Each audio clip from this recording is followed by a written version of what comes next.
Buenos días a todos, gracias por venir.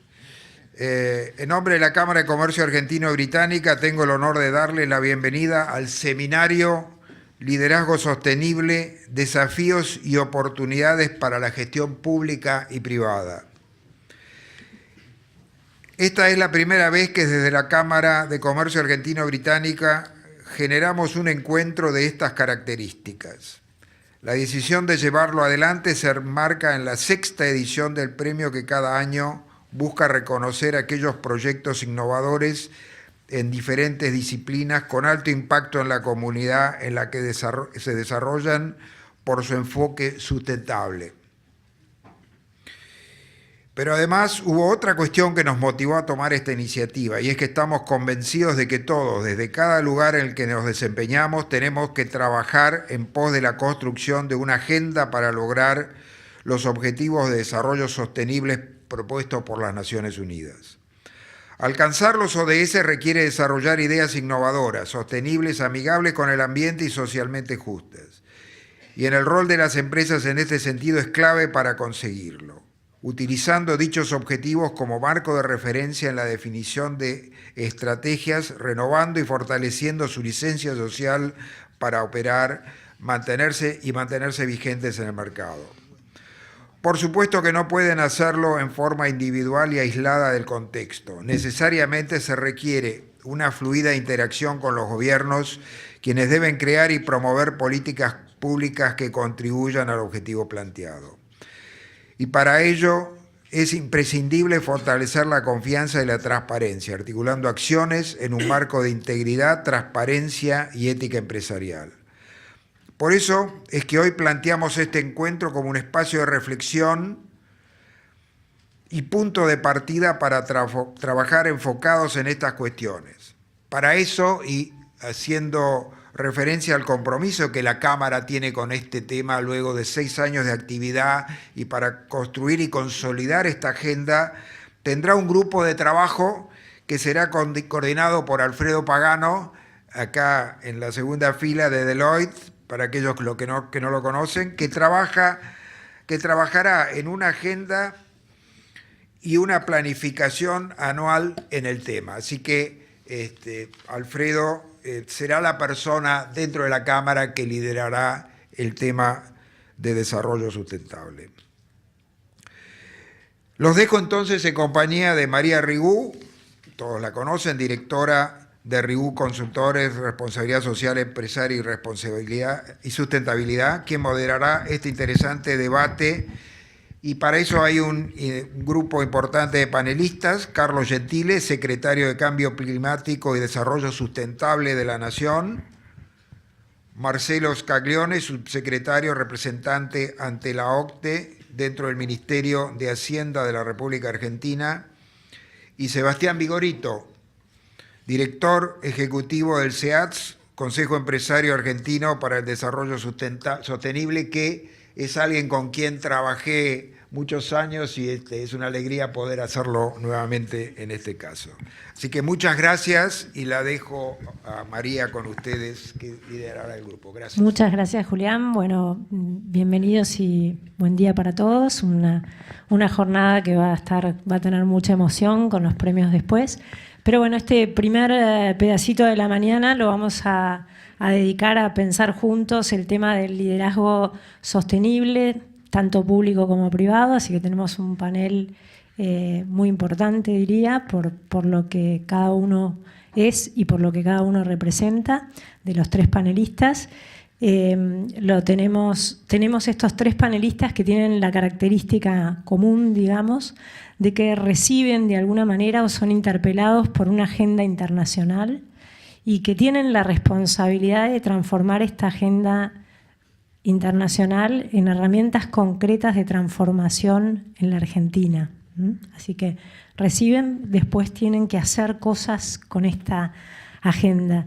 Y estamos hablando de liderazgo, y liderazgo es esto, ¿no? Empoderarse en un tema, pero también tener capacidad de movilizar a otros. Sabemos que la sostenibilidad no se construye desde un solo lugar, sino que justamente el líder sostenible tiene que ir impulsando a la mayor cantidad de actores posibles y a la mayor cantidad de sectores para que se sumen en esta nueva manera de pensar el desarrollo. En los tres casos, las agendas, que sería la agenda que propone la incorporación de la Argentina como miembro de OCDE, la agenda de ODS o de Objetivos de Desarrollo Sostenible y la agenda de cambio climático, se dan en un mundo que reconoce que tiene que hacer transformaciones profundas para poder satisfacer las necesidades del presente, garantizando el bienestar de las futuras generaciones. O sea, básicamente son agendas de transformación, son agendas de cambio. Hubo sin duda un cambio muy significativo en estos últimos años en materia de geopolítica. La administración actual, cuando asume el gobierno, toma y empieza a realizar acciones muy concretas y ambiciosas que reflejan una voluntad política de ocupar un rol diferente en el contexto de las naciones. Y este esfuerzo que el gobierno argentino está haciendo para tener una política más proactiva eleva de alguna manera los estándares nacionales. Esto nos sube la vara a todos, no solamente al gobierno, sino también a los privados. Entonces, un poco lo que nos interesa ver en esta mesa es cuáles son estas agendas y estas estrategias como para poder llevar adelante este estándar alto que nos proponen las agendas internacionales. Vamos a arrancar entonces con Marcelo, que nos va a contar un poco todo este proceso brevemente. Digo todo, pero lo va a tener que contar brevemente, todo un desafío para Marcelo. Pero contarnos un poco qué significa ingresar a la OCDE, cuáles son los beneficios, cómo es el proceso. Y antes de darle la palabra, recordar que la OCDE se fundó en 1961, cuando todavía el mundo hablaba de desarrollo pensando en desarrollo económico. A lo largo de estos 50 años, la OCDE fue mutando y adaptando el concepto de desarrollo sostenible que hoy está dentro de su misión, digamos. Así que, bueno, un poco, Marcelo, contarnos este proceso. Buenos días a todos. Gracias, María. Un placer estar aquí junto a la Cámara. Gracias, Julián, por la invitación y estar también con Carlos y Sebastián, con quienes venimos trabajando ya desde hace mucho tiempo. Y mi primera reflexión, antes de hacer una presentación sintética de la OCDE, es decirles que OCDE es sinónimo de sustentabilidad. De alguna manera, lo explicabas recién, la OCDE surgió en 1961 como el organismo continuador del Plan Marshall, que, como ustedes recuerdan, es el plan que se puso en marcha para refundar Europa, que había sido devastada por la Segunda Guerra Mundial. Muchas veces me peleo con los periodistas cuando dicen el gobierno quiere hacer ingresar a la Argentina al Club de los Países Ricos, y la OCDE, cuando se creó, si lo que no era justamente era Club de Países Ricos, eran un grupo de países que tenía un enorme potencial para volver a desarrollarse, pero no eran ricos, habían sido devastados, y cómo, por la Segunda Guerra Mundial. Con lo cual, el primer mensaje es decir, OCDE es sinónimo de sustentabilidad, significa cooperación para el desarrollo económico. Lo decías vos también, estamos en un nuevo mundo donde hay una nueva gobernanza mundial que se puso en marcha a través del G20. Ustedes saben que el G20 surge como una respuesta a los desafíos globales del planeta. Desafíos que en un principio fueron exclusivamente económico-financieros, porque el G20 ya existía a partir de la década de los 90 como una reunión de los ministros de Hacienda y Finanzas y presidentes del Banco Central, pero con la crisis del 2007-2008, crisis económico-financiera, se constituyó como un mecanismo de gobernanza global para responder a los desafíos que plantea la globalización. Y hoy ven que en el G20 ya no se habla únicamente de economía y de finanzas. Se habla de economía, de finanzas, de educación, de salud, de ambiente. Están las empresas, están los sindicatos. Acabamos de inaugurar el G20 de los parlamentos, es decir, hay grupos que se van articulando con la acción de los gobiernos justamente para responder a los desafíos globales. Y la sustentabilidad es uno de esos desafíos globales. Los tres, diría, pilares sobre los cuales se basa nuestra acción en la OCDE tienen que ver con ser parte de este nuevo modelo de gobernanza mundial, ser parte teniendo voz, y más en este año donde tenemos por primera vez en la historia para América del Sur la presidencia del G20, y unos poquitos días vamos a recibir a los 20 líderes que forman parte de este grupo. El segundo pilar tiene que ver con tu reciente introducción. Hoy no se habla más de desarrollo económico. En la OCDE se habla de desarrollo económico-social, todo junto, y esto es uno de los grandes desafíos. Viniendo del Ministerio de Hacienda, a veces de manera provocativa, me gusta decir que uno puede realizar algunos cambios en la macroeconomía y asegurarse el crecimiento en el corto plazo. Eso no es un gran desafío. El gran desafío es hacerlo durante 40 años, pero para eso es necesario proceder con una visión integral, con una visión holística. Recuerdo cuando lanzamos en noviembre de 2016 el pilar de ambiente y desarrollo sostenible con la OCDE, vino el director de ambiente de la OCDE y estaba el ministro Berman y el ministro Duhovne. Y el director de ambiente de la OCDE, un neozelandés, decía: me cuesta mismo en los países de la OCDE juntar al ministro de Economía, al ministro de Ambiente, y ustedes que todavía no están adentro ya trabajan estos temas de forma coordinada. ¿Saben por qué? Porque en el proceso de acceso a la OCDE, para resumirlo de manera sintética, esto que hablabas vos de poner la vara bien alto, la OCDE tiene aproximadamente 300 instrumentos de mejores prácticas a los cuales hay que adherir para convertirse en un país miembro. ¿Y cómo se hace este proceso, diría, de crecimiento de un país? Así como tenemos el crecimiento de una persona, en este caso el crecimiento de un país, en primer lugar, adhiriendo a la normativa, en segundo lugar, traspasando esas mejores prácticas de la OCDE a nuestro derecho positivo, que en muchos casos implican la aprobación de leyes, porque hay que hacer cambios que requieren grandes transformaciones. Y lo más importante es, una vez esta normativa de buenas prácticas en nuestro derecho positivo, que esas buenas prácticas den el resultado esperado, lo que se llama en inglés el enforcement. Y un tercio, 95 sobre 300 de los instrumentos están relacionados con ambiente y desarrollo sostenible de los instrumentos de la OCDE. De hecho, el trabajo que estamos haciendo con Carlos, con el Gabinete de Cambio Climático, con Sergio y con todo el equipo, que no es únicamente a nivel de gobierno, porque, como decía antes, el desarrollo sostenible es un trabajo en equipo.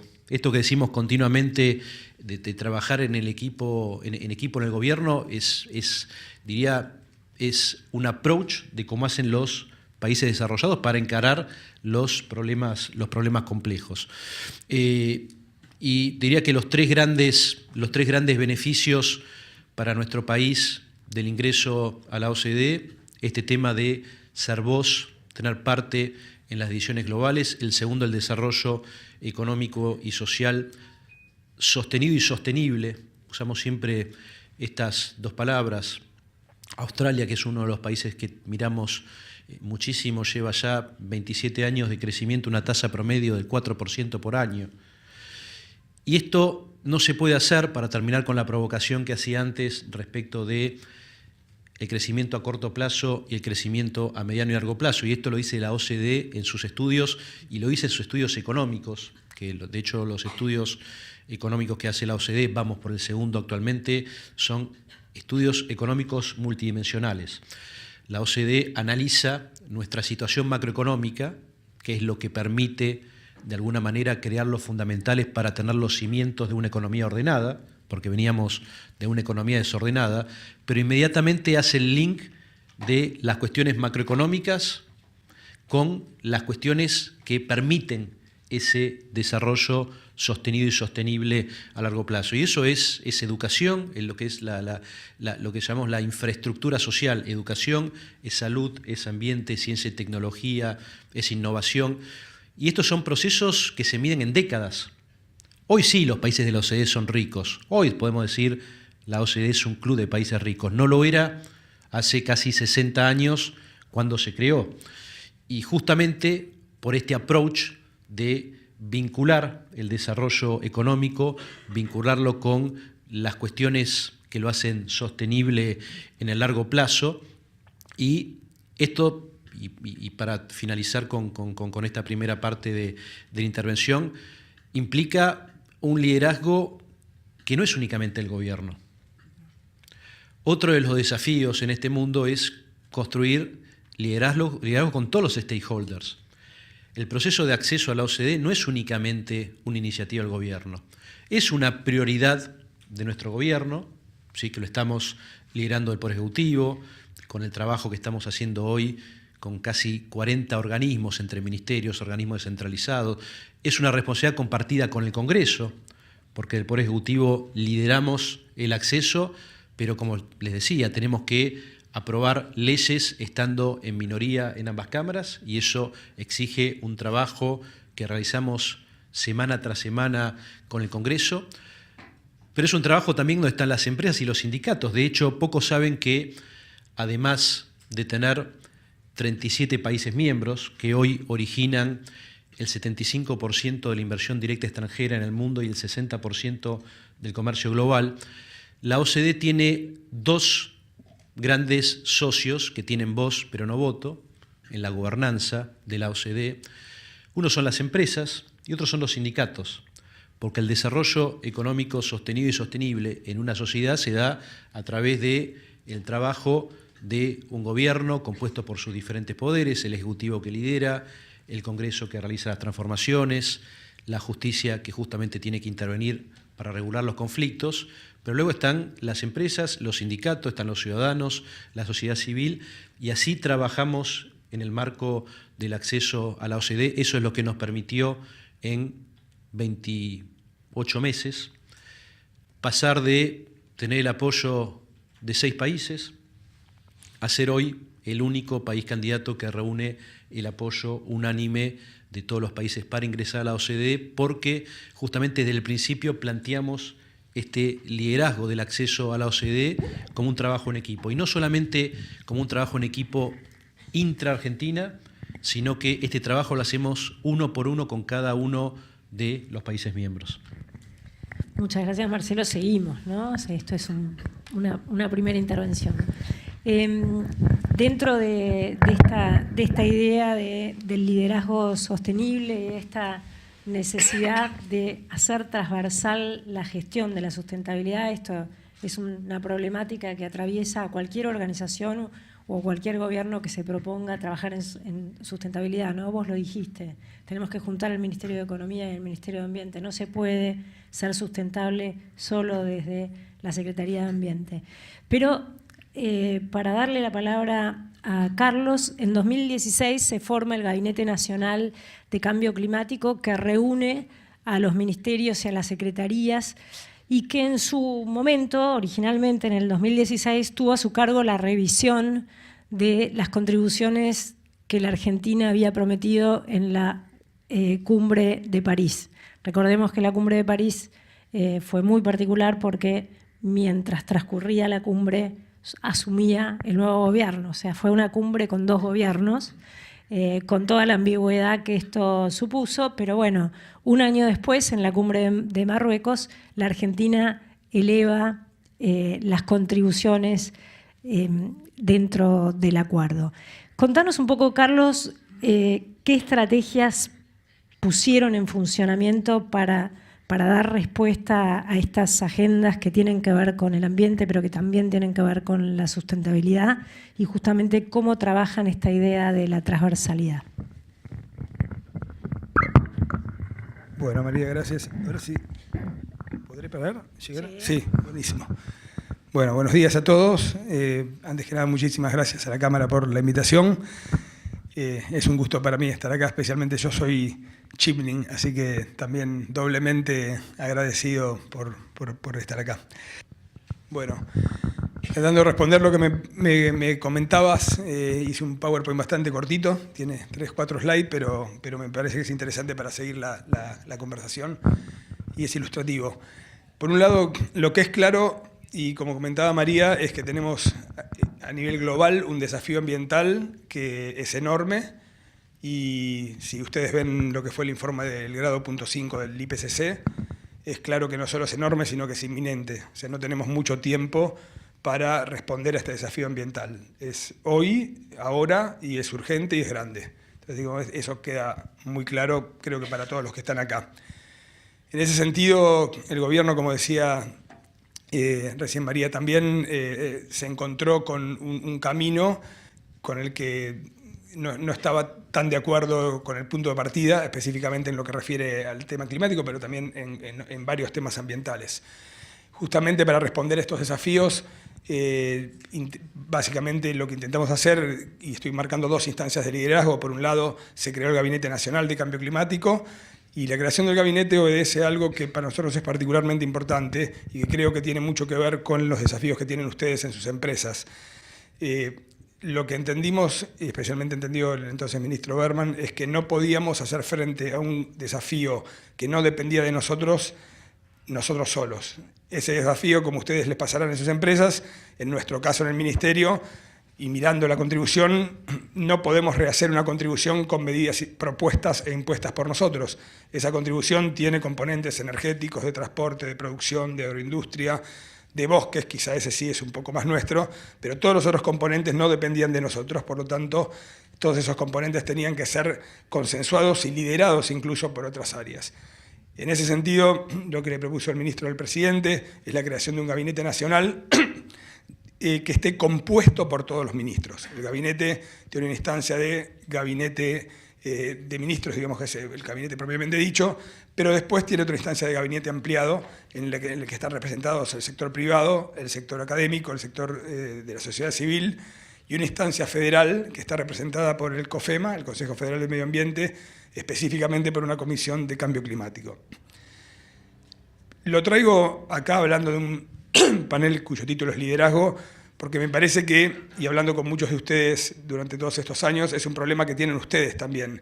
Generalmente tienen que liderar un tema que claramente es transversal y que depende totalmente de las decisiones de otros temas, más allá de la decisión del CEO de la empresa o del grupo empresario, y en general no tienen la posibilidad de accionar sobre todas esas áreas. Por eso ponemos como ejemplo el Gabinete Nacional, porque más allá de las diferencias que puedan tener ustedes en sus organizaciones, nos parece muy importante esta instancia institucional dentro de cada una de las organizaciones, en nuestro caso el gobierno en general, para lograr que el tema ambiental esté en lo más alto y tenga el involucramiento de todos. El gabinete fue creado bajo la orden de la órbita de la jefatura de gabinete. Por lo tanto, cuando se convoca, ahora de hecho el 20 está la 10ª reunión de estos 3 años, se convoca desde jefatura a todos los ministros. Y la verdad que ese es un tema que nos parece especialmente relevante. Y la otra instancia de liderazgo que quería destacar también en estos últimos años es, en el marco de la presidencia argentina, la creación del Grupo de Trabajo de Sustentabilidad Climática. Hasta ahora el tema ambiental no tenía un área específica dentro del G20.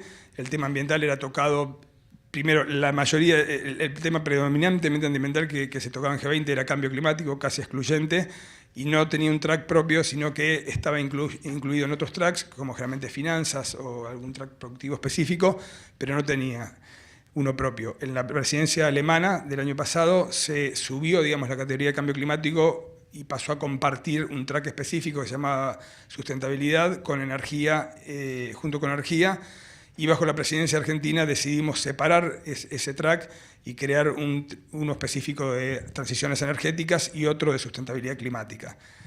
Eso en el marco de la posición de Estados Unidos no es algo menor y se imaginarán que no fue algo fácil de llevar a cabo. Tuvimos un año de trabajo antes de la presidencia, trabajando con todas las áreas, como comentaba recién mi colega, para lograr instaurar un grupo como cambio climático y que Estados Unidos, por ejemplo, esté adentro, porque obviamente el G20 es una instancia de consenso. Yendo a lo que es el gabinete específicamente, no quería ahondar mucho, pero para darles un panorama muy general, lo que nos propusimos en el gabinete fue crear un plan estratégico de adaptación, un plan estratégico de mitigación y como resultado de esos planes un plan nacional de respuesta al cambio climático. Empezamos, como dijo María, con la revisión de la contribución. Este gobierno justo asumió, como decía, en el Acuerdo de París y consideraba que esa contribución era insuficiente, que además no había sido transparente y no era consensuada y no era realista.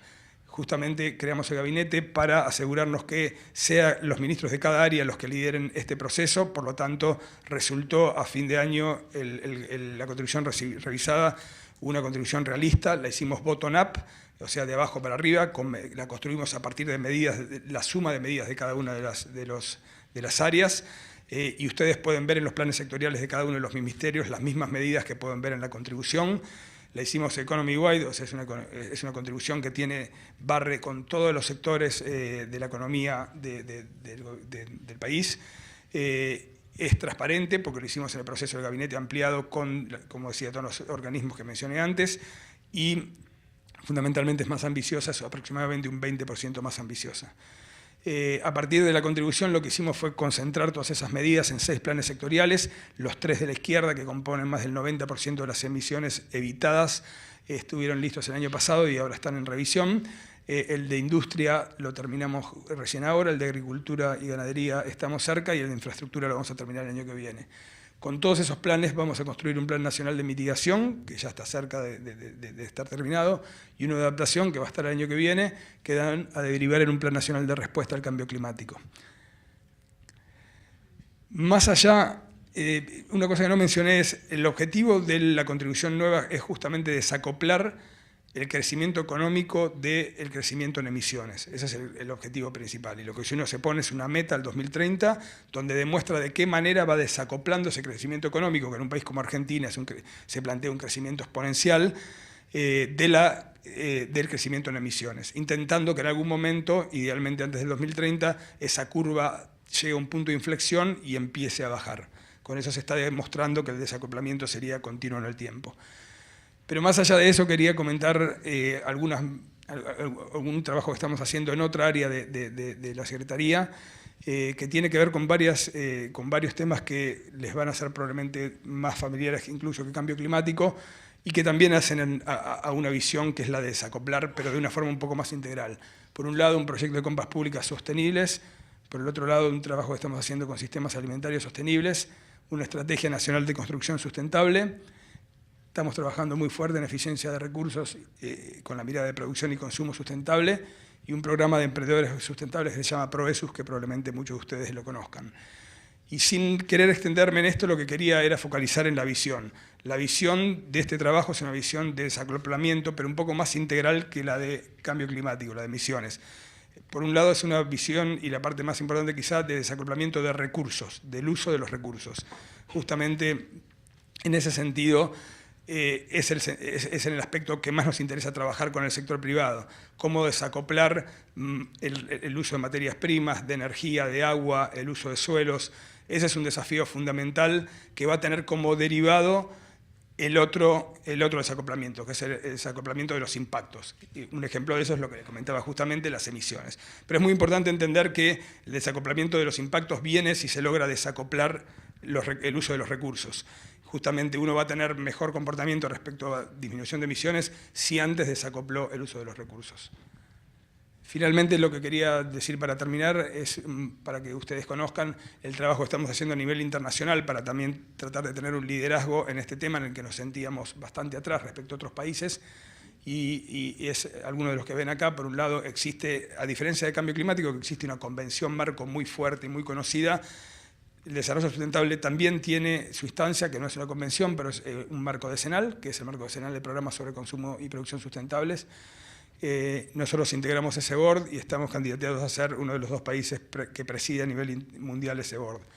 Por otro lado, formamos parte del comité directivo del Panel Internacional de Recursos, donde se hacen diversas investigaciones justamente para lograr, por ejemplo, indicadores ciertos justamente para tomar en ese camino de desacople que estaba comentando recién, en lo que respecta a eficiencia en el uso de los recursos. Por otro lado, integramos la Mesa Regional de la Alianza Global para Edificaciones y Construcción Sustentable. Organizamos en el marco de la reunión del Foro de Ministros de Medio Ambiente que hicimos hace un mes, fuimos sede de esa reunión en Argentina, y en el marco de esa reunión desarrollamos la Mesa Regional de la Alianza Global.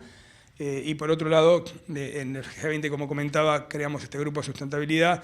Y en la segunda reunión de este grupo también dimos continuidad al diálogo de eficiencia de los recursos que se instauró el año pasado en Alemania, y Japón tomó el compromiso de continuarlo, así como tomó el compromiso de continuar el grupo de sustentabilidad climática, por lo que sentimos que hicimos un aporte importante al G20, que lo más que importante es que todo indica que se va a poder continuar en el tiempo. Así que bueno, muchas gracias, espero no haberme excedido mucho. Gracias, Carlos. Bueno, y Sebastián, que representa en este caso al SEATS, pero que también ocupó distintos sombreros en el B20. Pero primero quería, Sebastián, preguntarte, porque desde el SEATS han desarrollado una plataforma online con buenas prácticas de ODS, y un poco, ¿qué se propusieron con esta plataforma? Bueno, primero gracias a las autoridades de la Cámara y por la invitación, y bueno, un placer estar acá con mis colegas, amigos y moderado por María.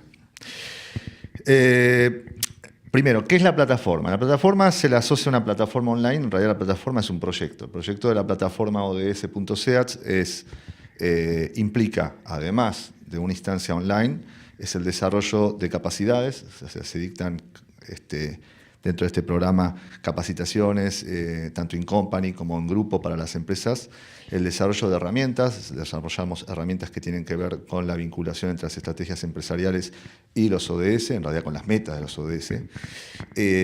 Y además generamos una instancia de identificación de iniciativas dentro de las compañías, o sea, de casos. No son casos porque en realidad continúan, no tienen todavía final.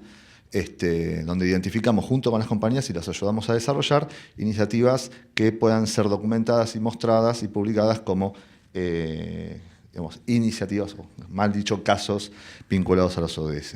Entonces, esa sería la plataforma que tenemos. Es una idea que surgió en el año 2015, donde encontramos a un socio en EY, con quienes trabajamos desde la parte, digamos, conceptual, contenido y la parte hard también de esto. ¿Y qué fue lo que nos llevó a esto? Fue algo que lo puedo decir acá, pues somos 2 o 3 nada más. Entonces, pero en realidad nosotros, digamos, a nosotros lo que no digo nos preocupa, pero nos llama un poquito a la reflexión es que, y más yo que hace unos cuantos años que estoy en esto, pues saben que lo mío es un caso de trabajo infantil notable. Yo empecé hace 20 años, 25 años a trabajar, a menor de edad, pero en estas temáticas no es la... claro, no soy el único. Bueno, no es la primera vez, quizás no con este nivel de impacto, pero no es la primera vez que surge una iniciativa global, tentadora, atractiva, de moda como los ODS, en el cual además genera una serie de expectativas que después sucede que esas expectativas no encuentran la respuesta al mismo nivel que realísticamente se pueden dar. Es decir, son agendas en las cuales hay una tendencia a hablar más de lo que se hace. Nosotros, como digamos, no es la primera vez que nos sucede, pero no por un tema tan concreto como los ODS, dijimos en el 2015-2016 esto ya, incluso antes de que existan los ODS, sino cuando se anunciaron en Río +20 en 2012, ya se hablaba tanto que nos preocupaba. Entonces dijimos, vamos a cambiar el enfoque. Vamos a hacer un enfoque donde vamos a tener una plataforma donde primero vamos a aprender, después vamos a enseñar a las empresas y después vamos a generar reflexiones respecto a estos ODS, pero con casos concretos, con iniciativas concretas, no con palabras, sino con hechos concretos, documentados, que podrán ser criticados si son chicos, grandes, si están torcidos, no, pero en realidad son casos concretos. Y en eso es importante, y lo hemos hablado con María, que tiene una iniciativa complementaria es cómo a veces difiere de las encuestas de opinión. Cuando uno hace encuestas de opinión vinculado a ODS, el sector empresarial contesta, y contesta con el corazón, porque son temas que tocan la llama íntima de uno, no la llama corporativa necesariamente. Pero después, cuando vamos a los hechos concretos, quizás las empresas tienen iniciativas que distan bastante de ese nivel de prioridad que uno tiene, que lo elige con ese corazón que digo que uno no puede evitar tener. Sobre todo la gente tan sensible como yo y Carlos, que los viernes vamos a tomar unas cervezas. Bueno, a ver, entonces teniendo en cuenta eso es que es importante tener que además la plataforma arroja además un informe anual donde que mostramos son resultados consolidados, hallazgos estadísticos, como por ejemplo cuál es el ODS más contribuido, cuál es el sector industrial y la industria que más está contribuyendo en términos de ODS en función de las iniciativas recopiladas, ¿no?, y ocultadas. ¿Cuáles son los ODS desiertos, ¿sí?, los abandonados? ¿Cuáles son los ODS? Vida submarina, claramente. Vida submarina es el que está desierto. El abandonado. Después, ¿cuáles son los ODS, digamos, subtocados, pero que después cuando se hace el análisis de lo que llaman ODS conexos, o sea, los ODS que se tocan de manera indirecta, te llevan una linda sorpresa? Por ejemplo, sí. El ODS 17 es uno de los menos tocados, pero cuando uno va al segundo análisis del enfoque del ODS conexo es el más impactado. Totalmente. Es decir, que es como el aceite que permite lubricar la consecución del resto de los ODS.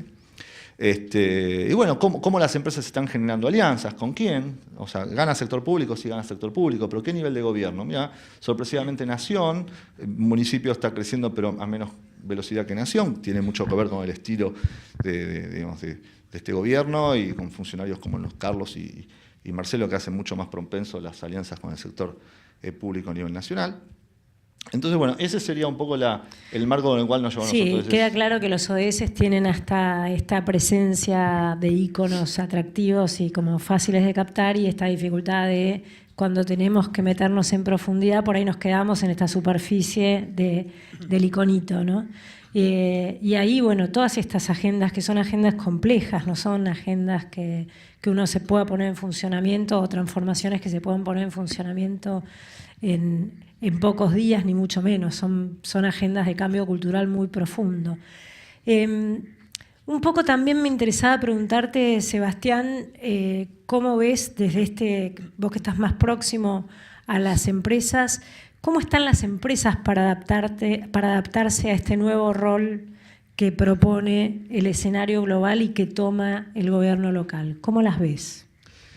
Bueno, a ver, yo creo que, digamos, la sociedad en conjunto y los liderazgos no escapan, todos están liderazgo empresarial, liderazgo sindical, liderazgo académico, liderazgo social. Venimos, digamos, de una situación de, vamos a ser políticamente correctos, de zona de confort durante unas decenas de años, en lo cual estábamos, por ejemplo, completamente fuera de las mesas de negociaciones internacionales. Por ejemplo, esto no lo puede decir Carlos, pero nosotros estábamos en la agenda climática, que a fines del 2000 estábamos como chair de varios grupos subsidiarios que trabajaban, como Grupo Metodología, etcétera. Dejamos de serlo, nos dejaron hasta de invitar a esas reuniones, y pasamos a ser parte de un selecto grupo por decisión, digamos, de Estado, de lo que llaman like-minded group. O sea, Argentina estaba en las negociaciones climáticas junto con Bolivia y Venezuela, ¿sí? Por lo cual eso, digamos, eso se replica incluso en otras convenciones marco y en otros acuerdos, donde completamente estamos fuera de esa agenda, tenemos una agenda mucho más por ahí regional. Muchas veces nosotros preguntábamos a funcionarios del gobierno anterior cuál iba a ser la posición ante la COP 2021, y te decían, mira, estamos viendo a ver qué dice Venezuela y Brasil, ¿sí?, en ese orden. Claro, entonces eso hace que uno tenga, digamos, un nivel de acoplamiento a la agenda internacional diferente. Eso a nosotros lo que hace, digamos, lo que hicimos fue todo lo contrario. Dijimos, bueno, vamos a tener que compensar esa situación, digamos, inercial de mirar hacia adentro con lo que hacemos en el SEATS, es permanentemente captar lo que es la vanguardia. La vanguardia tiene 3, 4, digamos, tendencias globales, tiene muchas, 12, 15, pero nosotros identificamos 3, 4 tendencias globales que tienen, además de ser globales, tienen un impacto local y van a tener un impacto local fuerte sobre el sector privado por diferentes motivos. Entre ellos es porque el sector privado, el sector gubernamental, el gobierno, de manera intencional, tomó el tema, como dijiste vos al comienzo, generó una posición a nivel global, se reacomodó geopolíticamente, saliendo de grupos, entrando de grupos, dio señales claras, como por ejemplo este acercamiento impectore a la OSD, y hace que esas tendencias globales, sabemos que en el corto plazo y en el mediano plazo, como decimos nosotros, dejan de ser lo que eran estándares de aplicación voluntaria y buenas prácticas y van a pasar a ser mandatorias a lo que nosotros llamamos una agenda de compliance 2.0, ¿sí? Que es la vinculación entre compliance y sustentabilidad, donde el beyond compliance hasta ahora, que era más allá del cumplimiento de la ley, deja de serlo. ¿Por qué? Porque, como dijo Marcelo, muchos de los compromisos y de estas 300 herramientas que tiene la OCDE, pero que también el B20 empuja, y otros grupos de pertenencia, van a pasar a ser parte o del derecho positivo, o de políticas públicas, o de readecuaciones institucionales que van a generar lo que nosotros decimos presión sobre la agenda empresarial. Esto es directo, es decir, vamos hacia una mayor regulación, quizás más amigable, que lo que uno entiende por regulación históricamente, pero una mayor regulación en estos temas a nivel local, principalmente por una reubicación de la Argentina en un contexto, digamos, geopolítico, de recesión en el mundo, de vanguardia, ¿no? Esto es lo que nosotros estamos viendo, lo que estamos haciendo. Por eso, hace más de un año nos juntamos con Marcelo Scaglione y dijimos, mirá, la verdad que nosotros tenemos acá una cantidad de estándares que los veíamos de costados, como por ejemplo las directrices para las multinacionales de la OSD, sí, que algunas empresas lo tenían en el radar. Nosotros tenemos que dejar de tener en el radar, tenemos que generar capacidades porque esto pasa a ser ley. Sí. ¿Sí? Un poco lo que pasó con la ley de responsabilidad penal empresaria, o sea, una ley que se dicta y pone en funcionamiento en las empresas, dispara una cantidad de acciones concretas que, tal cual, que no, y esa no se es pensaban. Esa es la más visible, porque como dijo Marcelo, sí, hay como 90, 100 más que están trabajando en temas de agenda química, en temas de agenda climática, en temas de defensa de la competencia, en defensa del consumidor, lo cual genera, digamos, una de las dos precipitadores de la agenda de sustentabilidad. Uno es la convicción, que está muy bien, y la otra es la presión.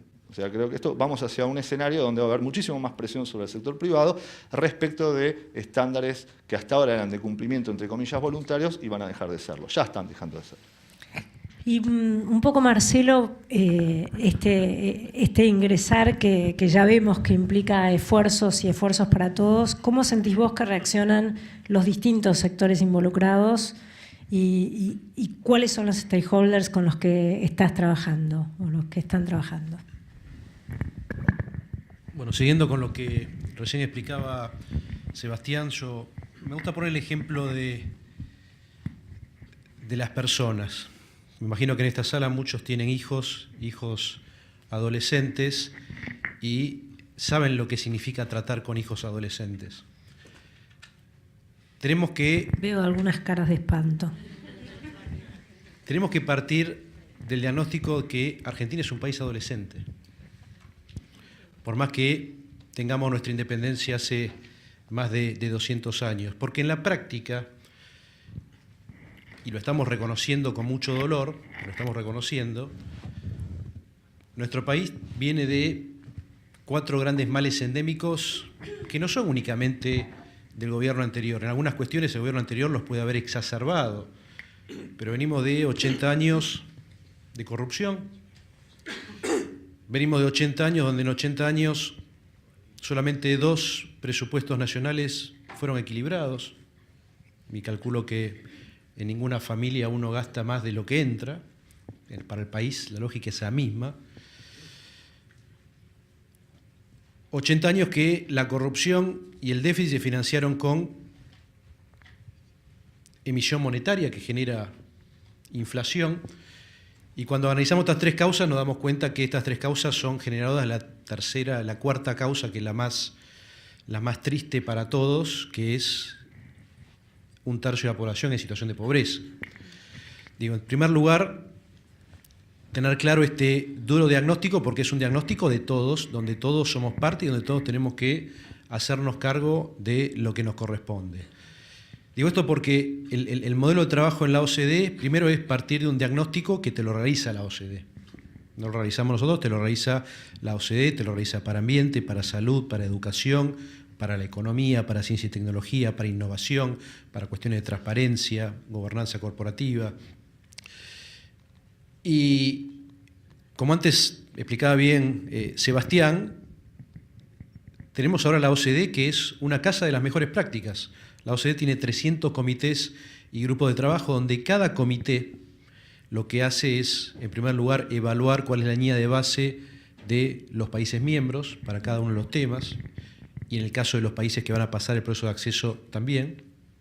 Lo hace a través de estudios que duran entre 12 y 15 meses para evaluar esa línea de base. Luego compara esa línea de base con los estándares más altos. Estándares más altos que son muy rigurosos. Nosotros, para que se vea bien en términos concretos, cuando presentamos la candidatura de Argentina en junio de 2016, empezamos a recorrer una por una las embajadas, no solamente las 31 embajadas de países miembros de la OCDE que están en Argentina, sino también las 35 embajadas de los países de la OCDE que están en París. Y el primer embajador que me tocó ver fue el embajador de Suiza, julio de 2016. Y el embajador de Suiza me pasó el siguiente mensaje, una reunión que duró casi 1 hora y media, y me dijo: Marcelo, cuando vuelvas a Argentina, por favor, pasá el mensaje que el proceso de acceso es un proceso que es largo, que es difícil y que es complejo, pero no únicamente para un país que ingresa, sino que ya lo es para aquellos lo que somos. Te quiero mostrar el caso de Suiza. Cuando el G20, la primera medida que toma, luego de la crisis del 2007-2008, es eliminar el secreto fiscal como una manera de luchar contra el financiamiento de actividades ilícitas como el terrorismo y el narcotráfico. El G20 es la reunión de los 20 líderes del mundo, con lo cual no hay un gran edificio llamado G20 que analiza las grandes cuestiones internacionales y propone soluciones. Entonces mandató a la OCDE para que, a partir de un diagnóstico común, encontrar una solución a cómo finalizamos con el secreto bancario y cómo hacemos que no haya más activos escondidos que financian justamente las actividades ilícitas. Y el embajador de Suiza me dijo: lo primero que tuve que hacer fue ir a Berna y explicar que se nos había acabado el modelo económico de más de 300 años sobre los cuales se sostenía la economía suiza. Y nosotros somos Suiza, me dijo. Entonces, el mensaje es, en primer lugar, es un proceso que es complejo, porque es pasar de ser adolescente a ser adulto. Y justamente les preguntaba a aquellos que tienen hijos adolescentes, porque es un proceso que no es fácil. Y es un proceso que no se puede pasar con éxito, como decíamos antes, si no están todos involucrados. Acá no es únicamente el tema del liderazgo del gobierno. El gobierno tiene una responsabilidad para liderar, como decía antes, pero luego a través del Congreso transformamos el derecho positivo, metemos justamente presión, porque imagínense si dejamos a nuestros hijos adolescentes crecer solos, lo que hacen. Bueno, en los últimos 80 años dejamos a un país adolescente como Argentina crecer solo, y en el caso mío particular, que viví casi 15 años en el extranjero, siempre se me hacía muy difícil explicar por qué Argentina, al finalizar la Primera Guerra Mundial, era un país del G7, y 80 años después éramos lo que éramos. El caso argentino es un caso que es incomprensible para cualquier persona del planeta. Es uno de los pocos casos en los que un país se degrada sistemáticamente. Entonces, ese proceso de crecimiento que se da por la voluntad política de ir hacia las mejores prácticas en un gran conjunto de políticas públicas, que está dado por, en primer lugar, adherir a esas mejores prácticas, en segundo lugar, pasarlas al derecho positivo, lo cual trae presión para nosotros, porque somos los primeros que nos ponemos la presión a nivel de gobierno, y luego para el resto, pero justamente ese desafío de decir, tenemos todo, como en su momento tenían los países europeos, luego de finalizar la Segunda Guerra Mundial, para volver a refundarse, y además partimos de una situación en donde no hemos tenido guerras. Eso también es incomprensible para el conjunto del planeta, como un país que tiene la capacidad para alimentar a 400 millones de personas, tiene chicos que están desnutridos o que no llegan a cumplir con los requisitos mínimos de alimentación. Entonces, ese trabajo tiene que ver justamente con trabajar en forma conjunta con todos los stakeholders, no con una visión de corto plazo. Una de las cuestiones más importantes cuando nos autoobligamos en este proceso de acceso a la OCDE, le pedía a Nicolás Dujovne que cuando decidimos armar un plan, que fue nuestro plan inicial para poder iniciar este camino con la OCDE, que no quedara únicamente para nosotros mismos. Le dije, tenemos que ir a París y tenemos que decir que esto lo vamos a cumplir, pase lo que pase, nos inviten o no nos inviten, como una manera de autoobligarnos. Y lo hicimos, y no solamente lo cumplimos, sino que lo sobrecumplimos. Porque es la manera de dejar los cimientos no para el próximo gobierno ni para los próximos 2 o 3. Acá estamos fundando los cimientos para las próximas generaciones de argentinos. Estamos pensando cuál es el país que tenemos que tener dentro de 40 años. Y para cerrar con la pregunta, soy muy sarmientino, y Sarmiento, cuando asumió su presidencia, la primera cosa que hizo fue hacer un censo nacional. Y en ese censo nacional descubrimos que el 80% de la población era analfabeta. Y ahí Sarmiento dijo, tenemos que educar al soberano, porque es la única manera que el país tenga un desarrollo sostenible. Lo dijo en 1869. Importó maestras de Estados Unidos, creó miles de escuelas por todo el país, y 40 años después, al finalizar casi la Primera Guerra Mundial, el analfabetismo en Argentina había dejado de ser un problema y seguía siendo un gran problema para el conjunto de América Latina. Y Sarmiento no vio el resultado de sus políticas. Y todo lo que estamos llevando adelante en esta lógica del acceso de Argentina a la OCDE, lo digo con mucha sinceridad, no lo estamos haciendo para verlo el próximo año o en la próxima década. Posiblemente el gran desafío que tenemos es que estamos haciendo esto para que lo vean nuestros hijos y nuestros nietos.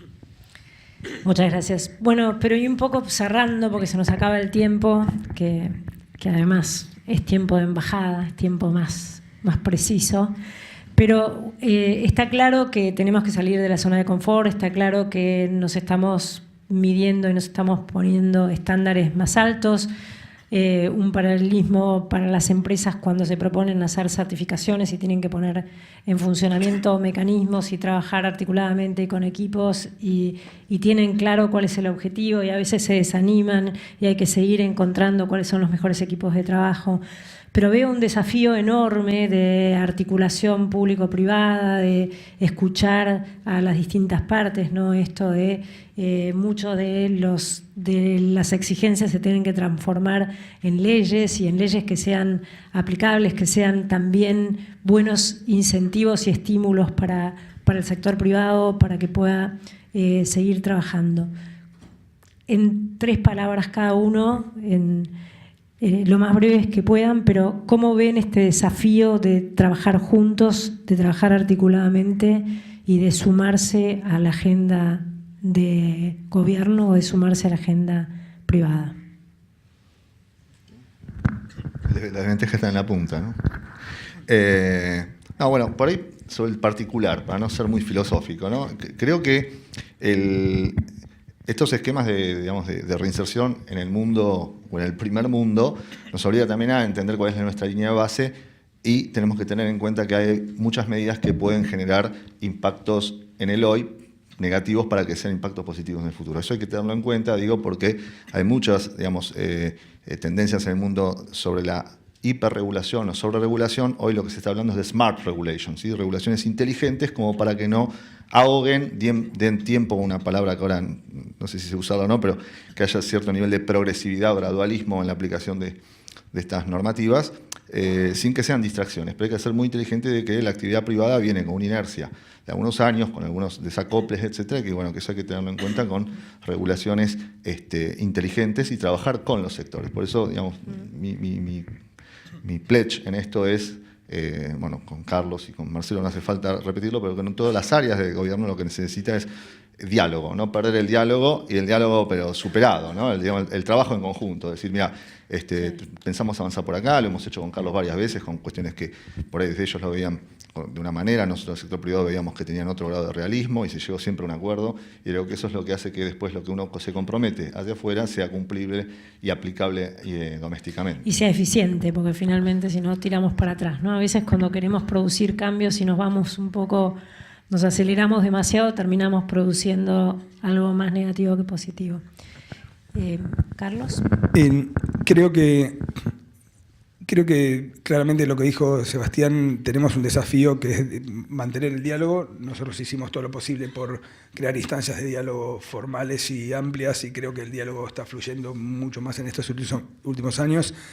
Otro de los desafíos claramente es acercarnos para entendernos mutuamente, y de nuestro lado es tratar de generar indicadores claros para que sirvan como guía para las organizaciones, para poder transitar un camino que es el que nosotros querríamos o necesitamos que transiten.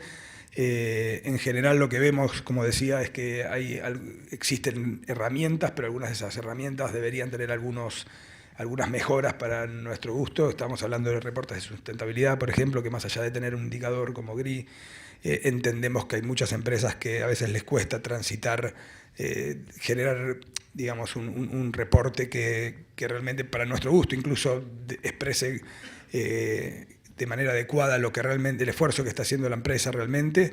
Está bueno que esos indicadores hagan interpelar a la misma empresa desde una mirada integral y transversal.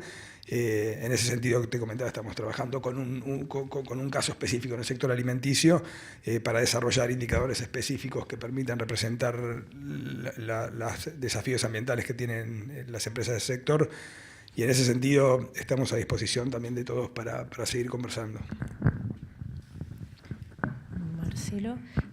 Te quería preguntar a vos, para terminar, un poco algo que dijiste hace poquito y que me parece interesante para compartir con las empresas. ¿Qué es lo que por ahí en cambio climático se llama el costo de la inacción y se está pensando en otras partes del mundo, ¿no? ¿Cuánto nos sale no involucrarnos en el cambio climático? ¿Cuánto se pierde por la inacción? Bueno, vos hablaste de algo parecido con el tema de la transparencia. ¿Querés contarnos? Bueno, sí, en realidad es de manera general, es el costo de no jugar en las grandes ligas, de alguna manera. De estos, me acuerdo estábamos justamente la discusión en el Senado respecto de la nueva Agencia Nacional de Defensa de la Competencia, y una persona me interpeló y me decía, pero bueno, están alineando el gobierno a los dictados de los organismos internacionales. Y en realidad yo respondí, no, en realidad no. El acceso a la OCDE o el medirse con las varas más altas en las políticas públicas es una decisión que tenemos que tomar como país, como sociedad, como empresas, como sindicatos, como gobierno, y nosotros decidir si queremos ser Canadá, el Reino Unido, Australia o Venezuela, pero es una decisión de país. Y el caso de la inacción, en temas de transparencia, un indicador muy fuerte de los primeros 14 días hábiles luego de haber salido a la luz el escándalo de los cuadernos. Las empresas involucradas en 14 días hábiles perdieron 9.000 millones de dólares de capitalización bursátil en 14 días. Empresas argentinas. Y este es el costo para un solo tema, de la transparencia. Pero este costo de inacción lo podemos aplicar justamente a el tema de ambiente, y tenemos muchos casos en nuestro país de accidentes ambientales que impactan luego en el nombre de las compañías. Entonces, el costo de la inacción o el costo de no jugar con los estándares internacionales es extremadamente alto. Y lo que le proponemos a todos del gobierno es justamente lo que está de alguna manera en esta mesa. Estamos el gobierno y el sector privado dialogando, trabajándonos, poniéndonos de acuerdo, a veces no poniéndonos de acuerdo, pero estableciendo en qué no estamos de acuerdo, pero sobre todo no transigiendo en decir vamos a esta vara que es alta, porque justamente tenemos que pegar este salto de calidad para que el país justamente pueda tener un desarrollo económico sostenido y sostenible por décadas. Bueno, muchas gracias a todos. Se nos acabó el tiempo. Está claro que tenemos que trabajar juntos, que el liderazgo es en conjunto, que hay que sector público, sector privado, mesas de trabajo por sectores, saliéndonos de los casilleros en los que cada uno está saliendo también de los ministerios o de las áreas para poder abrir y tener una conversación más amplia y un diálogo más amplio, es lo que va a permitir justamente adaptarnos con la velocidad y con la eficiencia que este complejo tema, ¿no?, nos desafía y nos propone por delante. Bueno, muchas gracias a todos.